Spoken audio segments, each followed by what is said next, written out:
afternoon, I'm Mai Rodriguez. Today on Newsfeed at noon, expelled lawmaker and murder suspect Arnie Teves arrested in Timor-Leste. The DOJ says it is ready to cooperate with local authorities for his swift transfer to the Philippines. President Bongbong Marcos firmly rejecting calls for his resignation. King Charles hails a strong and free Canada as he leads the opening of Parliament in Ottawa. And Filipina tennis ace Ayala earns her first French Open win in the doubles division. Thanks for joining us. We begin with this developing story. Expelled lawmaker Arnie Teves is arrested in Timor-Leste. He is wanted here in the Philippines for multiple criminal charges, including murder. Let's get the latest on this story from Joash Malimban, who joins us live from the Justice Department in Manila. Joash, do we have word on when Teves could be transferred here in the country? We're still trying to get information regarding that from the DOJ, but they assured that they are willing to facilitate the swift process of transferring the custody of Teves into the Philippines. As you mentioned, Teves was apprehended at his residence in Dili, the capital city of Timor-Leste, last night. In a Facebook post, his son Axel Teves claimed that immigration officers forcibly took his father without presenting any formal documentation during the arrest. According to his lawyer, Attorney Ferdinand Topacio, Teves is currently detained at the Ministry of Interior compound, together with his legal counsel, Dr. Joao Serra. Teves is currently facing multiple criminal charges here in the Philippines, including murder, frustrated murder, and attempted murder. He is tagged as the alleged mastermind in the assassination of his political rival, Negros Oriental Governor Roel Degamo, which happened on March 2023.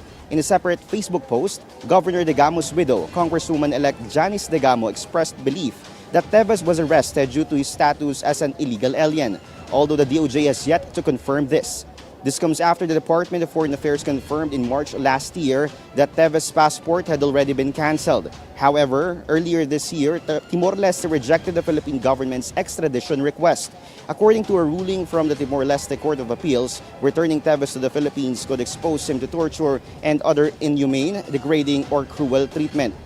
My Justice Secretary Boying Remulla quickly dismissed and expresses disappointment regarding this decision, saying that it is tainted with corruption. Mai. Joash, has the DOJ coordinated with Timor-Leste already regarding Teves' arrest? Mai, even though DOJ welcomed this arrest or the decision of Timor-Leste, they said that they have not received any coordination or at least a formal document regarding this operation. Mai. Thank you, Joash Malimban, reporting to us live from the DOJ. Former presidential spokesperson Harry Roque accuses Justice Secretary Boying Remulla of lying about his alleged multiple passports. Roque tells Billionaire News Channel's Agenda this is simply part of what he claims are concerted efforts to tarnish his image. Roque insists he is only using one regular passport. Ito di umano yung aking pangalawang passport daw. Kung makikita nyo po, may butas. Kasi kanselado na po ito. At kaya po ito kanselado, although it is valid until 2029, kasi wala na pong pahinang bakante. So napuno na po ito, kaya kumuha ko ng bagong passport. At kapag naman binilagyan ng ganitong butas ang passport, ibig sabihin, hindi na siya valido. No? Pero ito ay importante pa rin dahil dito nakalagay yung aking Schengen visa, yung aking Japanese visa at iba pang mga visa. No? So, hawak-hawak ko pa rin to. Roque also downplays the request for an Interpol red notice against him. He says a red notice will only take effect if he crossed international borders. Dahil kinuha nga ng Dutch authority sa aking passport, di naman ako makakaalis ng Schengen area. No? So dito lang ako sa Schengen, so miski maglagay sila ng red notice sa alert sa akin, wala namang posibilidad na ma-serve sa akin yan. Wala pong saysay yan. Drama lang po yan para siguro masabi nilang may ginagawa sila. Pero bring it on, I will face them at tingnan natin kung sino mananaig. Roque also dismissed claims he has a mole in the DOJ. Hindi ko na po kailangan ng mole. Dahil alam na alam ko po ang aking international law. 25 taon ko pong tinuro yan at pinractice. At pasensya na lang po sila na mas may kaunti pa akong alam sa international law kaysa sa kanila. Roque is currently seeking political asylum in the Netherlands. He faces an arrest warrant here in the Philippines for alleged qualified human trafficking in relation to a pogo in Pampanga. Two judges of the International Criminal Court deny bias in the crimes against humanity case of former President Rodrigo Duterte. This after Duterte's camp filed a motion to remove them, claiming they have made their stance after authorizing a probe into his drug war. In a memo, Judges Socorro Flores Liera and Rene Alapina Gansu say they remain in the case. They add there is no grounds that would have required them to be excused or disqualified. The final decision now rests with a full bench of ICC judges. President Bongbong Marcos dismisses conditions set by the Duterte camp for their possible reconciliation. In a press conference in Kuala Lumpur, Marcos stressed true and sincere reconciliation happens openly without demands or conditions. Allies of former President Duterte earlier said Marcos should bring him home first to prove that his offer was sincere. Meanwhile, the president again insisted he was not involved in the impeachment of Vice President Sara Duterte. How many times do you have to say that? I didn't want impeachment. Lahat ng kakampi ko sa Kongreso hindi nag-file ng impeachment complaint. Yung mga nag-file ng impeachment complaint, hindi mo masasabing kaya kong utusan o pagsabihan na ito yung gagawin mo. President Marcos also shuts down calls for his resignation. Marcos addressed suggestions that his recent directive for cabinet secretaries to submit courtesy resignations should extend to him. Or if you I will resign. yeah, that's what they want. Ba't ko gagawin yun? At wala sa ugali ko yung tinatakbuhan ng problema. Marcos also shrugged off his low trust ratings. A recent Pulse Asia survey showed his rating at 32%, way behind those of VP Sara Duterte and his predecessor Rodrigo Duterte. Let's look at other surveys before we act. Know your source. That's always a imperfect information makes you make imperfect decisions. The more perfect your information, the more perfect your decision will be. That is one source of information, and you have to understand where it's actually coming from. A breakdown in campaign messaging cost votes for President Marcos's senatorial slate. On Walang Atrasan of Abante Radio, the mayor of Pandag, Maguindanao del Sur admitted the local government did not support Alianza. He said candidates skipped their area in campaign sorties and no clear messaging or strategy reached local leaders. Hindi ho nakarating sa amin ang mensahe o yung campaign strategy para suportahan ang Alyansa para sa Bagong Pilipinas. Kaya hinayaan namin ang mga tao yung power or yung influence na meron sa mga local chief executives or sa mga opisyales ay hindi ho namin in-exercise. Maybe because some sort of messaging na hindi ginawa ng mga campaign strategist or yung campaign team ng ating alyansa. Or maybe because may iba silang sinuportahan. Ang focus ng campaign team ng alyansa ay hindi ho para ikampanya ang kanilang mga senatorial balls sa lokal na gobyerno, kundi tumutok sila doon sa campaign sa local government or yung from province level to the municipal level.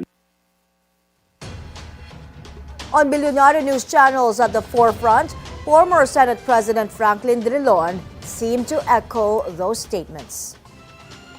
Many of the issues are not being addressed. You have jobs, people need jobs. People, the inflation, the prices are very high. There is a low income. There is corruption. And yet none of the candidates focused on this. And I think everybody will agree that this administration will find it extremely difficult to push for their agenda given their perceived political strength at this point. Their ability to govern is put in doubt because of the results of the election. As her impeachment trial in the Senate nears, VP Sara Duterte flies out of the country to meet with overseas supporters and visit her father in The Hague. Hanati reports. Days before the Senate convenes as an impeachment court, Vice President Sara Duterte flew to Doha, the first stop in a series of Duterte Thanksgiving events.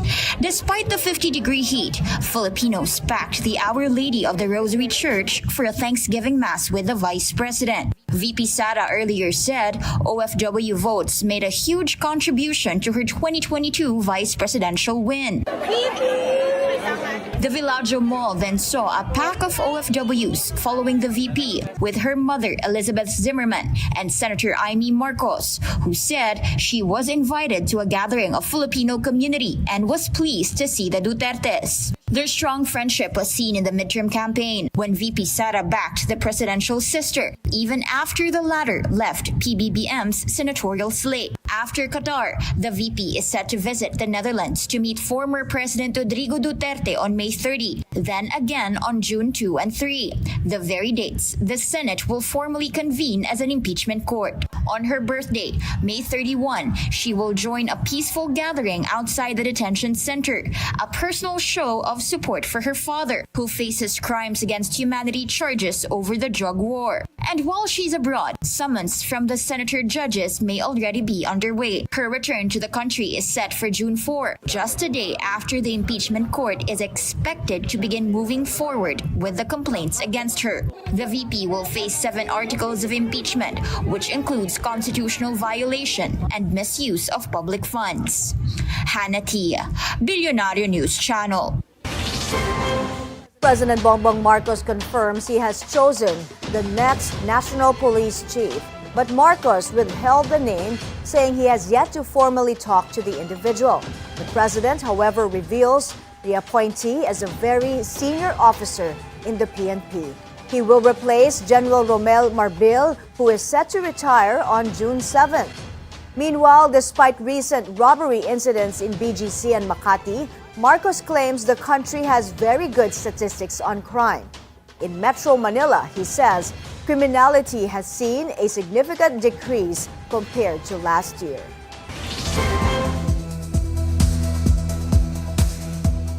King Charles hailing a strong and free Canada as he leads the opening of Parliament in Ottawa. While the King made no mention of Donald Trump, his speech comes on the heels of the U.S. President's tariffs on Canada and his belief that Canada should become America's 51st state. Charles is Canada's head of state and the first British monarch in almost 70 years to preside over the Canadian Parliament. It has been nearly 70 years since the sovereign first opened Parliament. In the time since, Canada has dramatically changed, repatriating its constitution, achieving full independence, and witnessing immense growth. Canada has embraced its British, French, and Indigenous roots and become a bold, ambitious, innovative country that is bilingual, truly multicultural, and committed to reconciliation. Today, Canada faces another critical moment. Democracy, pluralism, the rule of law, self-determination, and freedom are values which Canadians hold dear, and ones which the government is determined to protect. As the anthem reminds us, the true North is indeed strong and free. Japan files a diplomatic protest against China over an alleged intrusion into its exclusive economic zone. Tokyo says it spotted a Chinese vessel near Okinotori Island on Monday, conducting maritime research without its approval. But Beijing is pushing back. China claims Okinotori is not an island, just rocks, and Japan cannot use it as base point for defining its EEZ. A smooth launch from Texas for SpaceX's Starship on its 9th test flight, but the rocket ran into some issues in orbit, including fuel leaks, and broke apart during re-entry. Federal regulators granted SpaceX a license for Starship's latest liftoff just 4 days ago after being grounded for nearly 2 months. Its last 2 test flights in January and March ended in failure as the rockets blew to pieces on ascent. SpaceX is owned by the world's richest man, Elon Musk. And over to the Vatican, where our sports-loving Pope meets Italy's newly crowned Serie A champions. Napoli gave Pope Leo a blue jersey signed by its players bearing the number 10 and his name in Italian. Napoli won their 4th Scudetto last Friday with a 2-0 home victory over Cagliari. In a speech, the pontiff stressed the importance of team spirit and collaboration, especially for young people. He urged the public to be careful about the moral quality of the sporting experience because human growth is at stake. Taking a break, still to come, Filipina tennis star Alex Ayala earns her first French Open win in the doubles division. That and more when Newsfeed at Noon returns.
Time now for sports. Filipina tennis star Alex Ayala earns her first French Open win in the doubles division. Ayala and Mexico's Renata Zarazua overcame unexpected challenges, including a last-minute change in opponents and an earlier match schedule.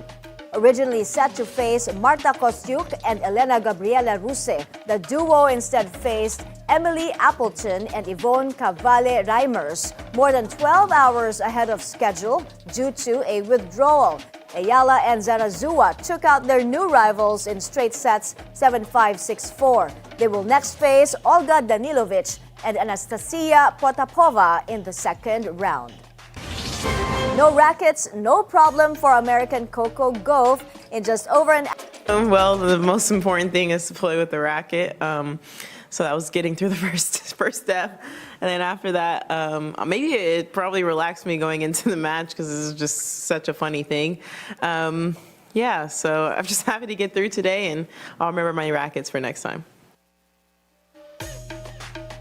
On the men's side, a smooth start to the bid of Novak Djokovic for a record 25th Grand Slam title. The 6th seed Serbian makes it to the second round of the French Open after cruising past American Mackenzie McDonald with a dominant victory. Fresh from his title win. It was quite challenging conditions, I think, at the beginning of the match with the wind and rain and everything that was happening. So, it took me some time to really find the rhythm on the court with striking the ball and moving, because conditions were quite different from Geneva. So But all in all, a solid match. 3 times 6-3, so it's good. It can always be better, but I must be content and satisfied with the first round. Last year's runner-up Alexander Zverev also through to the second round after stealing a comprehensive 6-3, 6-3, 6-4 victory over American Lerner Tien.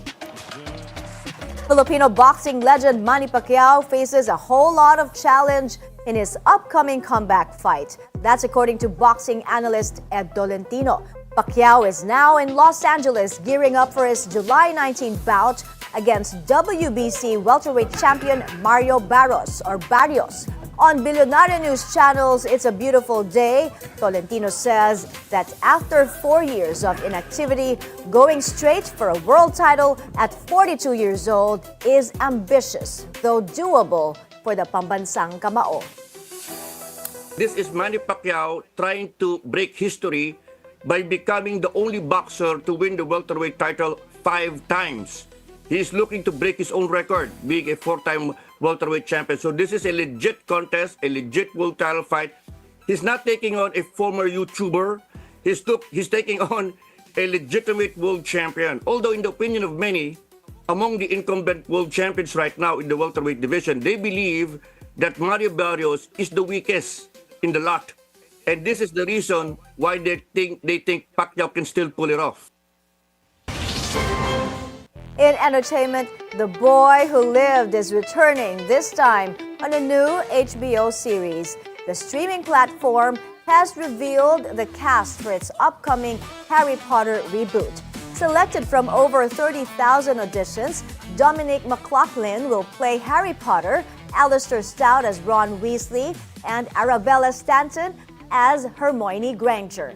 Stanton previously starred as Matilda in the West End, while this will be Stout's first major role.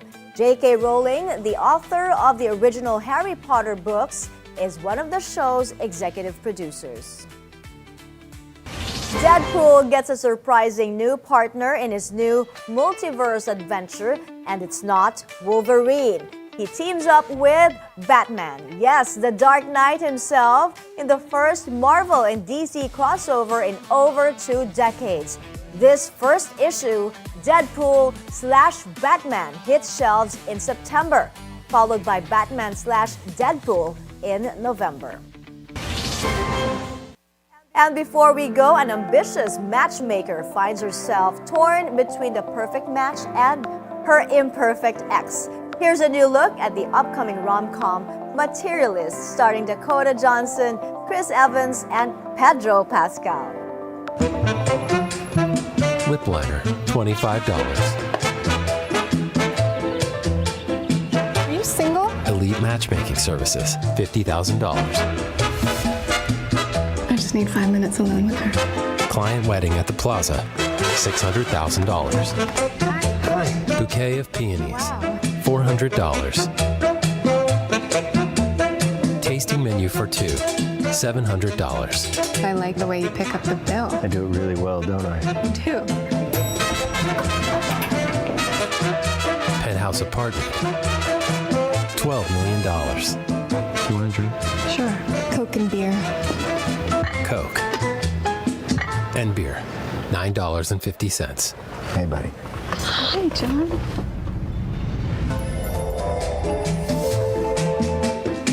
An unexpected run-in, I missed you. You seeing anyone? priceless. And that's the news this hour. I'm Mai Rodriguez. Keep it here on the Billionaire News channel. Good afternoon.